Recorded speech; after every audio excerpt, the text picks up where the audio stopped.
सकट चौथ व्रत में हम दिन में कहानी सुनते हैं और कहानी सुनने के बाद सूर्य देवता को अर्घ देते हैं। तो आज की वीडियो में हम देखेंगे कि सूर्य देवता को हम कहानी सुनने के बाद अर्घ कैसे देते हैं और अर्घ देते समय क्या बोलते हैं।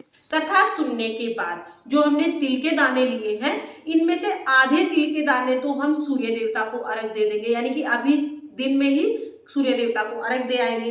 और आधे तिल के दाने हम अपने पल्लू में बांध लेंगे। आप चाहे तो अपने पल्लू में बांध सकते हैं या फिर आप चाहे तो आप किसी कटोरी में या किसी बर्तन में भी ये रख सकते हैं। हम तो ऐसे पल्लू में ही बांध लेते हैं, क्योंकि शाम के समय जब चंद्रमा को अर्घ देते हैं तब भी हम ये पल्लू पीलिया ओढ़ के ही अर्घ देते हैं, तो इसलिए ये हम पल्लू में बांध लेंगे। और जो ये आधे तिल हमारे हाथ में बच गए, ये हम अभी दिन में सूर्य देवता को अर्घ दे देंगे। तो ये जो तिल है, इनसे हमें सूर्य देवता को अर्घ देना है। मैं अभी सूर्य देवता को अर्घ देने के लिए जा रही हूँ। चलिए आप भी मेरे साथ चलिए और देखिए कि हम सूर्य देवता को कैसे अर्घ देते हैं। तो देखिए, जहां से भी आपको सूर्य देवता के सीधे दर्शन हो रहे हों, चाहे आपके घर के आंगन से सूर्य देवता दिख रहे हों या फिर आपके घर की छत से आपको सूर्य देवता के दर्शन हो रहे हों, वहीं पे आप सूर्य देवता को अर्घ दीजिएगा। तो देखिए, ये हमारे घर के आंगन से हमें सूर्य देवता के दर्शन हो रहे हैं। यहाँ से हम सूर्य देव को अर्घ देंगे। तो आप सभी पहले सूर्य देव के दर्शन कर लीजिए, उसके बाद हम अर्घ दे देते हैं।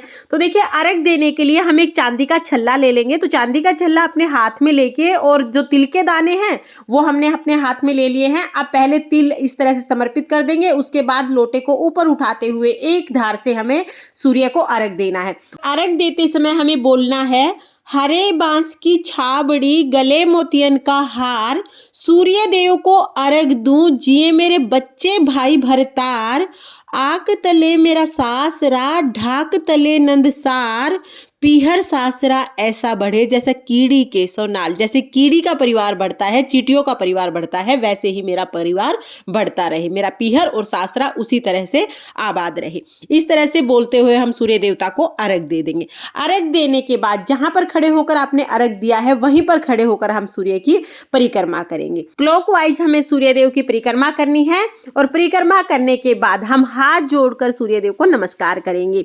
तो इस तरह से हमें सूर्य देव भगवान को अर्घ देना होता है। और देखिए, मैंने जहां पर अर्घ दिया है, यहाँ पर बहुत सारे पेड़ पौधे हैं, तो जो अर्घ का जल है वो पौधों में चला जाएगा। आप जब भी अर्घ दें तो ये ध्यान रखिए कि अर्घ का जो जल है वो पैरों में नहीं आना चाहिए। तो या तो आप पौधों में ही अर्घ दे सकते हैं, या कोई गमला रख सकते हैं, या कोई बर्तन भी आप रख सकते हैं। अर्घ देने के बाद फिर आप उस बर्तन का जो जल है वो पौधों में डाल सकते हैं। फ्रेंड्स, हम बहुत ही सरल तरीके से सकट चौथ का व्रत करते हैं और बहुत सरल तरीके से पूजा करते हैं।